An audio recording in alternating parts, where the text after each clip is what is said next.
आज बुधवार दिनांक 27 मार्च 2024 संत तुकाराम महाराज बीच. वारकरी पंचावर साकारली संत तुकाराम महाराज यांची अप्रतिम प्रतिमा. आम्ही जातो आमच्या गावा, आमचा रामराम घ्यावा, असं म्हणत संतश्रेष्ठ तुकोबारायांनी देहूनगरीतून सदेह वैकुंठागमन केलं. तो दिवस म्हणजेच आज तुकाराम बीज म्हणून आजही साजरा केला जातो. तुकाराम बीज निमित्त वारकरी परिधान करत असलेल्या पंचावर संत तुकारामांचे अप्रतिम आणि देखणे चित्र साकारत त्यांना नमन केले आहे. पाटण तालुक्यातील डाकेवाडी काळगाव येथील अक्षर वारकरी डॉक्टर संदीप डाकवे यांनी गळ्यात तुळशीची माळ, कपाळावर वारकरी टिळा, डोक्यावर पगडी किंवा टोपी, गळ्यात पंचा, धोतर, टाळ, मृदुंग आणि विणा असा काहीसा वारकऱ्याचा वेश असतो.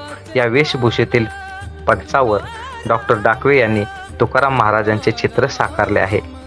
मुंबई न्यूजसाठी संजू पाटील, डाकेवाडी काळगाव.